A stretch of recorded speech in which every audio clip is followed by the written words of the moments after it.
Hello my dear friends, you're on the Military Summary channel, and today we will discuss the situation in Ukraine on the 2nd of January of 2023. Today we have a lot of very interesting updates, so let's start. And first we're going to start with a town by the name of Makiivka.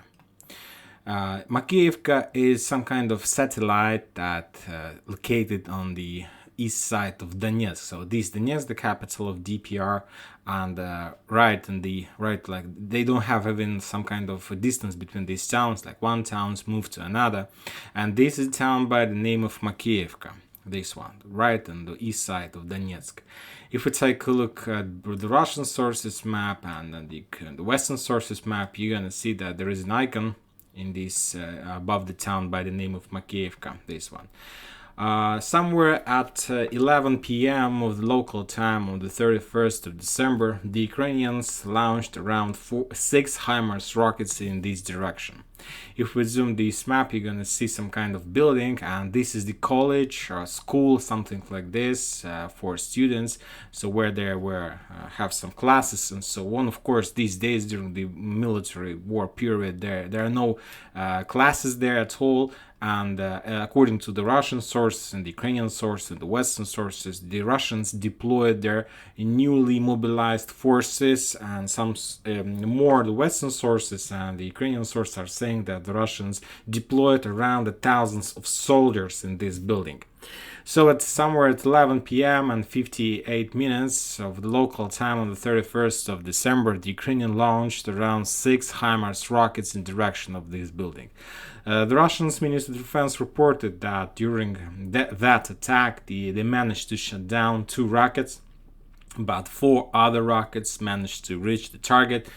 I don't know if you've seen the building, the picture of this building, but you need to understand that there are nothing left from this building. If you see, I zoom in this and you see a pretty big building in this area, you need to understand that there are nothing more anywhere at this area. Just the ruins. There are no even ruins, just dust. There are just a lot of dust in this area, nothing more. Nothing more. It seems to me like a nuclear rocket destroyed this building. It just was blown up, and without.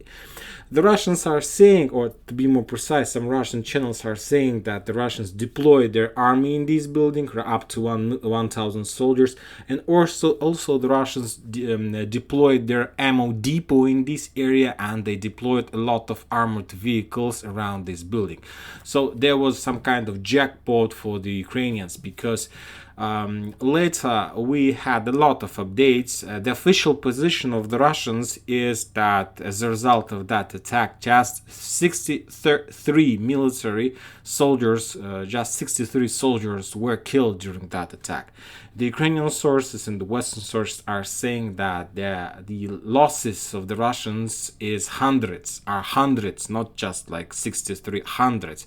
Some sources are saying that as a result of that attack, the Russians lost around 600 soldiers in this area, ammo depot. And of course, I believe that the number of 600 soldiers is a speculation from the Ukrainian side. We can understand them. It's a war. They will speculate on this topic. They will try to develop the situation. They will try to hesitate the Russians and so on.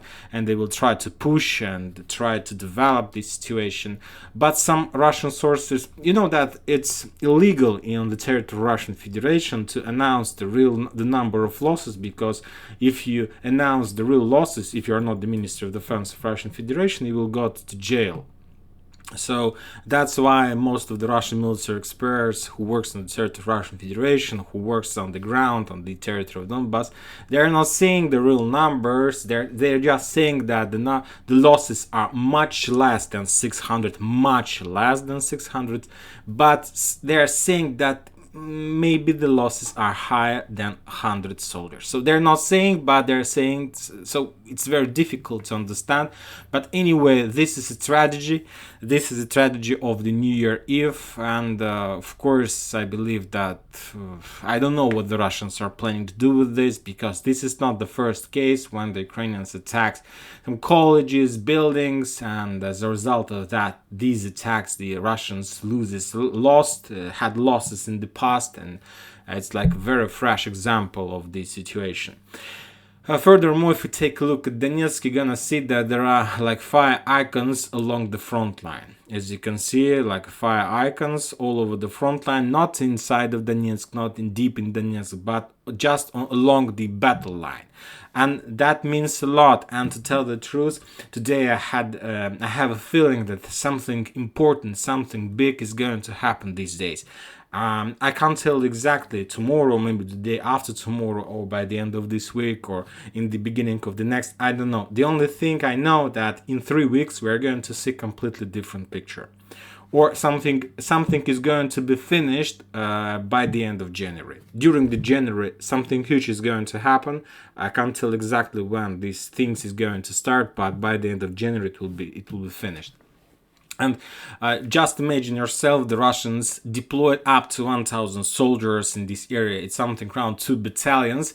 So that means that they were planning to start something, because it's completely fresh forces. Maybe they were planning to reinforce the Russians in Peski or in Marinka or in Avdiivka. It's a fully blooded, just finished trainings mobilized forces from the Russian Federation, and their main goal was to storm something, to attack something, but not to die in this building or to stay in town. They were brought here to attack. So the Ukrainians know about upcoming attack in Donetsk area, and they tried to break the Russians' plans. If we are talking about South Donetsk area, as you can see, there are not much icons on the ground. Just some drones were shut down, where some HIMARS or rockets were shut down by the Russians. If we're talking about South Donetsk area, the Ukrainians lost just 40 soldiers, something around 5 armored vehicles. A lot of interesting updates are coming from Zaporozhye. I can say that situation, we discussed that situation activated a few days ago, and every single day the activity in this area increases and increases. And the thing is that during the previous 24 hours, the Russians destroyed at least 2 ammo depots in this area, one of them in the area of Malinovka, another one in the area of Orekhov. Furthermore, the Russians destroyed the fuel depot in this area. Then they reported that they sent some kind of commandos all over the front line, and as a result of those attacks, the Russians managed to capture a few officers or soldiers to make some recco in combat. So they activated, and they're planning to do something, and I won't be surprised if during the January we will see attack in direction of Orekhov, because as you can see, the depots were destroyed, and of course it's a very big damage for the Ukrainians not to have ammo depot or not to have fuel depot. Of course, the possibility will be reduced, and of course this attack is very valuable, very important, right in front of your own attack, because of course in a day or in 2, in 3, the Ukrainians will be able to restore their depots, they will be able to redeploy them and so on. So maybe even in the next 24 or 48 hours we're going to see a real activation in the south, in the Zaporozhye area. Furthermore, when we're talking about Donetsk, there are also a lot of icons, and the Russians, I believe maybe 3rd or 4th day in a row, they're saying about progress on the front line, about progress and so on. The Russians attacked the Solidar from the north, from Yakovlivka. They report about another 2 or 3 checkpoints they managed to take control over. Furthermore, the Russians report about some progress between Bakhmut and let's say the east part of Bakhmut in direction of Krasna Gora and in direction of Solidar from the south. But as you can see, the map hasn't been updated. There are just talks about some progress from the Minister of Defense of Russian Federation and so on. So the progress, even if there is a progress, the progress is about 8 meters or 800 meters or 1 kilometer, nothing more. And I won't be surprised if the Ukrainians will return these progress the next day or something like this. When talking about Klishchiivka, as you can see, the Russian source map has been updated, and now as you can see, the gray line this entered inside of Klishchiivka. There was another report from the Minister of Defense saying that the Russians managed to achieve some progress, to get better positions and so on. Nothing like special, nothing thing that we can understand, just like regular phrases, regular words about some progress and so on. I believe that there is a progress anyway, but Klishchiivka is still on the Ukrainians, so for now. This about this area.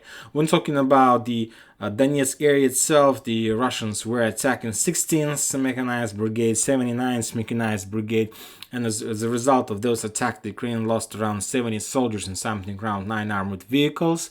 Furthermore, the Russians managed to attack few M77 artillery systems in Chasov Yar, another one in Makiivka. As you can see, these artillery systems located on the west side of Bakhmut as a result of effective artillery duels. They are pretty effective in Bakhmut, but they lost a lot of soldiers in Makiivka. So many questions. There are a lot of questions I don't have answer for. When talking about Liman Kupiansk front line, this is another situation, this is another important area we need to discuss. When talking about Kupiansk, the Russians reported that as a result of the previous 24 hours, the Ukrainians lost on the Kupiansk front line around 30 soldiers, around 5 armored vehicles. The Russians were attacking the Ukrainians in the area of Berestova, Kislovka, Sinkovka, the same towns.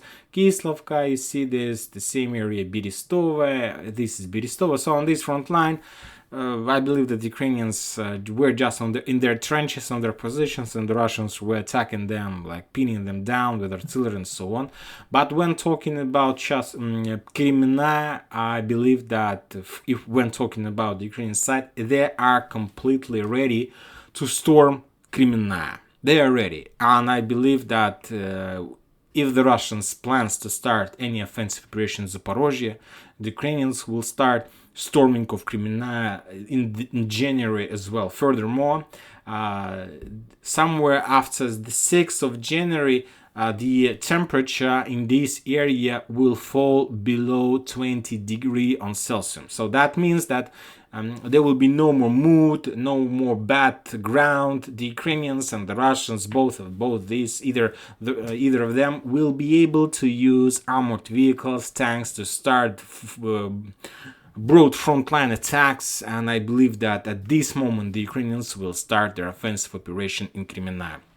And there are like less than 4 days before that, so I believe that as soon as the Russians and the Ukrainians celebrates the Orthodox Christmas, because as you know, the Orthodox Christmas will take place this weekend, upcoming weekend, and after this holiday, I believe that both sides will start offensive operation, and the Russians and the Ukrainians as well. And this is going to be something huge, something important. And I'm saying that this battle, at the beginning of 2023. Will not take a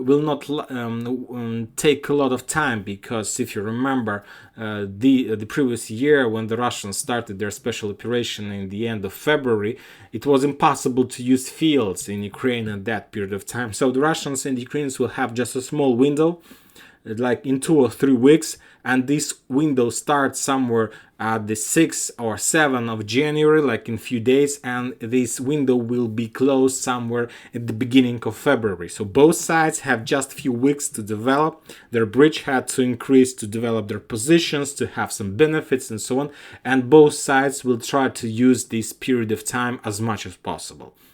For many reasons, the Ukrainians need more support. They need to show they are able. They need to defeat the Russians. From the Russian side, of course, they haven't received big victories since the summer of 2022. The last big victory the Russians achieved was the taking of Lysychansk agglomeration, and after that there was just the losses. The loss in Kherson, the losses, and the lost.